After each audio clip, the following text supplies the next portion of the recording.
Hi and welcome to Faxon blog and podcast. Where do we look?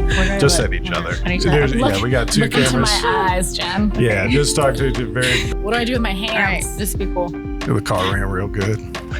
Oh, you all right there, Em? Yes, I just need lipstick, okay? I cannot go on air without lipstick. Clearly. I wouldn't dream of it. Me neither. You know, you hired me. This is the thing you have to deal with. Yay. Okay. Welcome back into the Faxon blog and podcast. We're very excited today to have Jennifer Blake with us. Jen, hello. Hey. Thank you for being on the show. And for the first time, she's a little too excited. I'm so excited. Our new marketing coordinator, Emily Stuchel. I was born to pod. She was born to pod, they say. So today we are going to just get in a little bit about Jen. You might know her as Gun Girl Jen on Instagram, just about the shooting sports, the side of the industry that she's in. And we have some shots we'll show you of a build she just did with us today during the tour. But we're also having a little podcast giveaway. We are giving away a set of our blue new modular mag extensions for G19 and FX19, as well as some gifts from Caldwell, Crimson Trace, and our friends at Seven Hills Outfitters. So just go to faxonfirearms.com/blog, click on episode 51 for all of the ways to enter. So Awesome. let's hop right into it. Let's dive in. So Emily, Jen, you guys have known each other for a while. This is a little bit of a connection. Maybe a few months. Yeah. A whole few months. Yeah. A few months. But as I say we often, clicked, so we feels did. like we've known each other longer. Yeah, so I met Jen. So I was at, Caldwell Shooting Sports, Crimson Trace. I was with the parent company, American Outdoor Brands. And I was running a writers event there. And that's when I met you. But we actually were slated to meet earlier than that because we were supposed to go to the tactical games together. And then Corona hit. Corona. Yeah. But we did. We just met a few months ago. Jen's awesome. Her fiance Derek is in the crowd. Yeah, the live studio audience. Yeah, live studio audience. We've got one here today. But yeah, we met at a little writers event I was putting on with Caldwell and Crimson Trace. And I have been a competitive shooter since I was like 10, but very different. I was in cowboy action. So when I met Jen, we instantly clicked. Yeah. So she meets my energy level. We have a similar energy. So Jim, before we go fully biographical, what are some of the competitions and things that you currently run in? Like where are you active right now? I mostly just do 3-gun. I kind of, you're supposed to like work your way up and maybe do like steel challenge or smaller things, but I just dove head first into 3-gun. Yeah. Now, how long have you been doing that? This is about 2013 or 14. Okay.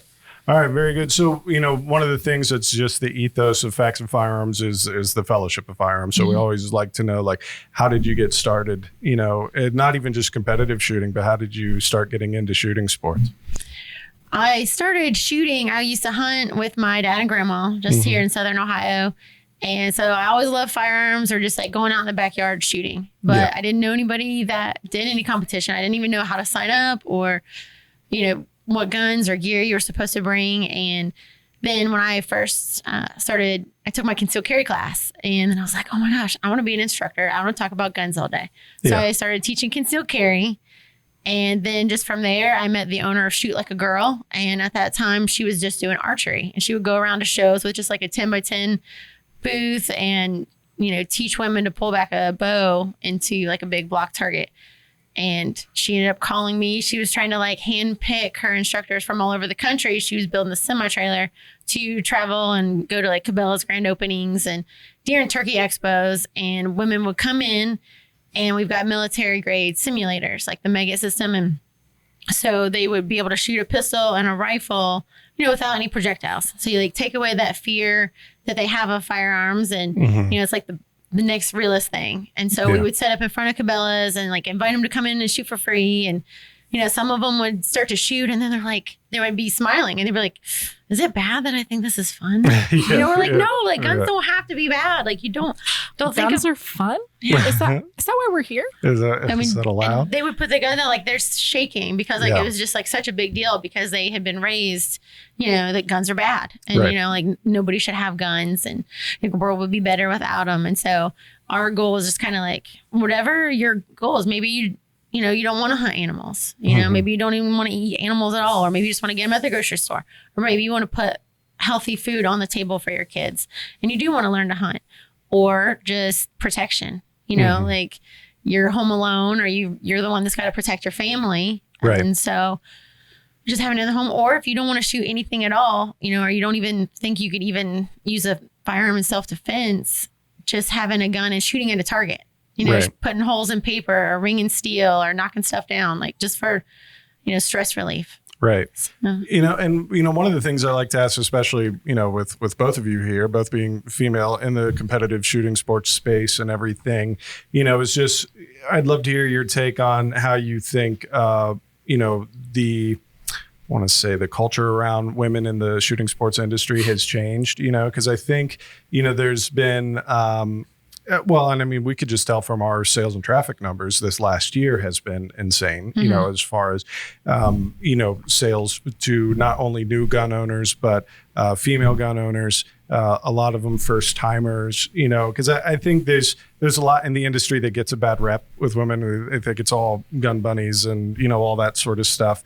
But it's so much more than that. It's not always the stereotype. Just, from each of you, how do you think maybe that landscape has changed since you've been in the industry? Ooh, well, I think starting out in the industry, I've been in the industry a couple of years now. And I think in the beginning, it was always trying to prove yourself, like proving, oh, I know what I'm talking about, proving I'm supposed to be here, proving I've actually picked up a gun before and I have shot it and I've done quite well. Yeah. People tend to not believe you. They just immediately see you. My first SHOT Show, I was like, oh, these guys are just going to assume I'm here as a receptionist and I'm not actually here because I know what I'm doing. Right. And I think finally this year, numbers don't lie.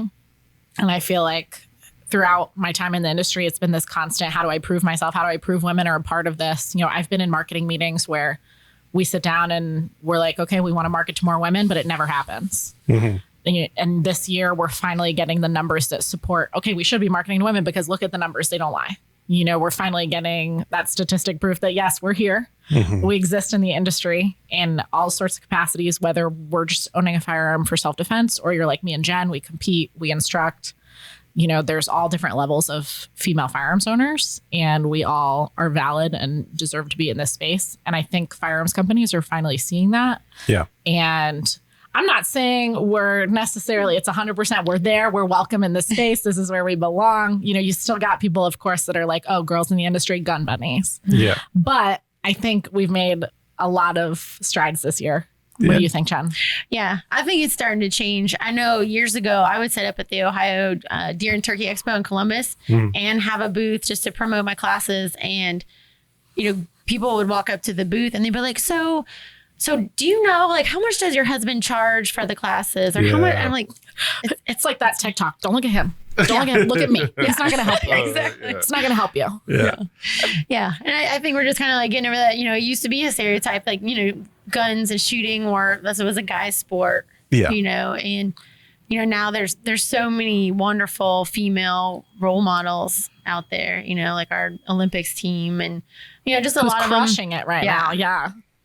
Yeah. And how do you feel that is in the 3-gun world? Like, would you say you're seeing, more women shooters in that space, or is it still predominantly male? Or I think it's growing. I think the ladies matches have helped, to get the women in there to see that they like it. And then they've got the confidence now to go to the bigger matches. Yeah. I think that's a big part of it. I think when you can bring women together in a space where they feel comfortable, it's really hard for us going into a gun shop and trying to buy a gun. Men try to sell us tiny little revolvers that we hate, and it's hard for us to go to a class. I taught at a facility in Georgia, and it's tough for women to come take a class from a man. Their husbands have tried to teach them, or their fathers, and it hasn't gone well. I think, women, especially speaking from experience, starting out, you're so much more comfortable in a space of your peers, and you're getting to kind of dip your toes into this world. And you're feeling safe and comfortable shooting with other women. You're like, oh, you see Jen, and you're like, she can do it, I can do it. And then you feel more comfortable to start learning more about the sport and getting more involved in competitions because you have allies there. Yeah. And I think that's really important. And I think that's a big thing in the gun industry as a whole. Like, it's not just, name your stereotype about guns. There's a lot of people that I think they just love the tinkering. They love the engineering behind it. They just like building, and that's why I think the AR market, aside from, the original assault weapons ban going away, was the fact that these are, people joke, Legos for adults or whatever. But, the idea behind it is true. It's just, you could personalize something, you get into the engineering of it, you get into the ballistic side of it, and then also the customization and personalization.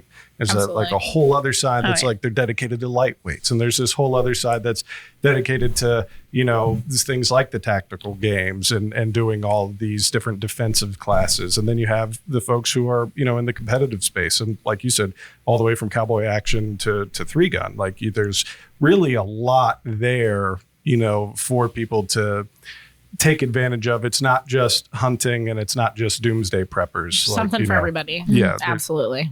So, Jen, you've worked with us a little bit before. We're excited to officially have you on board with us, and we'll be doing more with our Faxon embassy, as Jen will be one of the first consul level members of that. So we have another few folks that are joining for that. So make sure you go to faxonfirearms.com/embassy to learn more about it. But how did you first find out about us? How did you first figure out about Faxon and what we do? I think just, seeing you guys at, NRA and SHOT Show and like just seeing you guys out there. And then. And you're local. I don't know if everybody knows that. You're pretty close to us. Yeah. I'm only about an hour and a half away. So, it was just, I didn't know anybody here, but it was just like, I want to go there, just cause it's, yeah.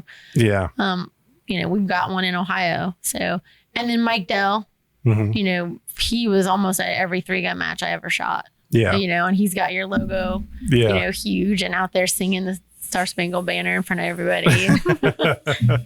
Yeah, it's a good little advertisement, I suppose. Yeah. That's a way to go. But let's talk about what you built today, and we'll cut in some footage of it. But today, your first day at the facility, we took a little tour, and you did a build with our lead armory tech. So what did you work on today? That was awesome. He let me have a hand in every single part that went in, from, where this spring went in and this pin and hammering it. And so, it was very personal, like rather than just ordering one and getting it. Yeah. Like, oh, I built that. Like, yeah. Is it going to work? And it did. And we did the 16-inch Bantam for you, the 9mm. So a little upgraded from the regular Bantam. Integral barrel, is that what you ended up going with? Integral barrel with the integrated aluminum handguard. And then we did B5 furniture for you on there, I believe. And so talk about what that type of setup would be used for you in the 3-gun world. So that is something, we've got like a 2x4 division where you've got your pistol, rifle, PCC, and your shotgun, and stage by stage where, if someone's just shooting 3-gun, they're going to shoot all 3 guns usually. And if you're shooting 2x4, you choose which 2 guns are going to suit you best. Sometimes you don't have a choice. Like if there's clays that have to be shot with birdshot, you're going to have to choose a shotgun and then one of the other guns. And so then that, or just now I have something that's legal to shoot in USPSA for PCC. Yeah. And some of that goes along with barrel length and such. Is that right? As far as making sure that those are legal? Barrel length compared to the kind of stock. Gotcha. So I've got, some little PCCs like it's Dakota Tactical, but it's got a brace on it. And so I've got to go through extra paperwork because of the length of the barrel, because USPSA won't honor it with a brace. It has to be stocked. And I can't put a stock on without doing the whole ATF. SBR thing. Yeah. And for those of you who don't know, if you go to our website and click on rifle barrels, you could get to the integral barrel section. But that's something we came out with, I believe, late 2019. We did basically from our match series, our duty series of barrels. We did a flash hider style and a comp style integral barrel where it's all milled from one piece of metal. So basically you're getting a 14.5-inch barrel with the equivalent of, the 1.5-inch muzzle brake, but it's, as the ATF sees it, it's your full 16 inches. And we've had some folks, Tom Dowdy, who's also going to be joining us soon in the embassy, who shoots in the tactical games, loves it for his 5.56. Yes, the gas blocks do fit over top of it. We get that question constantly. It's like, no, we're just going to make a lot of them, and you guys weld together your own gas block. Yeah, make some edits. But yeah, that has been a fun thing to see, is kind of the integral barrels too. Kind of taking their own life and all of that. Well, to kind of round it out, I'd love to hear from both of you. For women that are interested in getting into shooting sports, whether it's competitive or not, where are the places that you would recommend them go, look up, see who to follow, to try to start getting that insight and kind of dipping their toes in the water? Well, you can follow Jen. She's a great person to follow. I think a good resource is online. Probably The Well-Armed Woman is a good resource online. Find local classes, local instructors. Like I said, it's really good to find a female taught class that's all females. I think it's a great way to start. Just check your local range, even local indoor ranges. See if they have a women's class taught by women, preferably. But what do you think? Well-Armed Woman's one that comes to my mind. A Girl and a Gun has a shooting league, and they Absolutely. have like leagues, multiple in every single state. So there's going to be one in your area. And they will teach you everything from just even how to pick up the gun, to competition. And I think they meet once a month, and they're always doing different stuff, or even like medical training. And I think most of the bigger indoor ranges that I know usually have like a ladies' night. So it's going to be women only on the range. And yeah. And, and also with that, some of it's just as simple as going to the local range, in my opinion, for whether you're male or female, going and just doing the basic classes, doing the basic safety courses. Lots of people and lots of places do it. It was tough last year. I remember we had people on the show last year just because, if they kept getting shut down from COVID, and then plus you had the surge in gun buyers. So like the classes were filling up, and then you couldn't fully staff, and then you had social distancing rules. But with all that lightening up a bit, there's still plenty, of opportunity, as well as great, online resources and things of that variety. But getting into your local gun shop and getting into a class, I think, is always a real good way to start. Yeah, something that I didn't know until I started competing was that you could just go to one. Yeah. Just wear eye and hearing protection and just show up at a match. And just as long as you're not like downrange, stay out of people's way. And, if they're not busy, they can answer questions, and you can kind of see what they're doing and see if that's something you'd like to try. Yeah. Going to matches, definitely. I think a lot of people tend to be very intimidated by this industry, by, competition shooting. I've been really fortunate. I think Jen has too. We've gotten to meet some really awesome people, guys and gals out there who are super helpful and educational. And they, you show up at a range and you don't know what you're doing, and they will, want to check out my gun? Here, let me show you how it works. There's a lot of really good people in this industry that are willing to take that extra moment and kind of walk you through some of that stuff. So I think it's, don't be intimidated. We're not scary. We don't bite. Yeah. Especially like most gun owners too. Like we want to grow the sport because we don't want it to die off, you know? Yeah. Yeah, you don't want it to go away, and you want to pass it down to the next generation too, of whether that's people who are already adults who have just never gotten into it. When we did our first episode of the show, I had John, one of our sales guys, on with me, and just like you guys, he's a certified trainer and all that kind of stuff. And one of the things that we went through is just some of the stats, and this is pre-pandemic, so it'd be interesting to take a look now. But it had gone through and basically polled people just on their temperament of gun ownership. It was, against, for, and then the people who are just like, I don't know, and most of those folks in the middle were like, yeah, like I wouldn't have a problem owning a gun, and maybe I'd like to, I just don't. And so I think like some of that pot has been stirred a little bit. Oh, absolutely. So many, just even in my personal life, so many people I know who wouldn't even consider themselves conservative at all have come to me, friends from my hometown, friends from college, people that I never would have seen them ever thinking about owning a gun. They are contacting me recently. I'm thinking about getting a gun. I'm thinking about getting my permit. I'm thinking that this is a good time to do that. What do you think? And I'm just floored. And of course, what am I going to say to them? No, get out. This is a space we want more people in. And especially now more than ever, I think supporting, safe, responsible gun ownership among anyone. I think that's really important. So. There's lots of great resources for it, and now I think is a better time than it had been in the last year, because the wait times and the inventory issues, like the pendulum is finally starting to swing back a little bit. You actually start seeing emails from gun shops like, "Hey, we have stuff in stock." You have to wipe your eyes. You're like, is this real? Am I being punked? You have that in stock? There's so much. There was so much that went on. I remember before we recorded an episode, right when lockdown orders were coming here in Ohio, shutting up the doors, putting up the signs up to record, and we were getting calls from our dealers like, "Send us everything you got." Like, we'll take it all, and there still is, it still is hard to find certain things or in certain areas. Like we always remind, our brand fans, don't just shop faxonfirearms.com, go check out our dealers, everyone from Brownells to Optics Planet to small independent owned shops all across the US. Check those places too, because you could probably hear it over these microphones. We're floors running right behind us constantly. We're not just sitting here hanging out. You don't want me. Podcasts. You don't want me and Emily making your barrels. I can tell you that. I could try my best.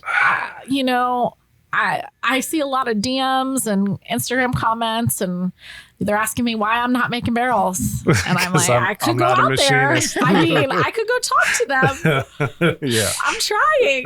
Be careful what you wish for. Do you want me to go make one for you? You'll get sucked into it out there.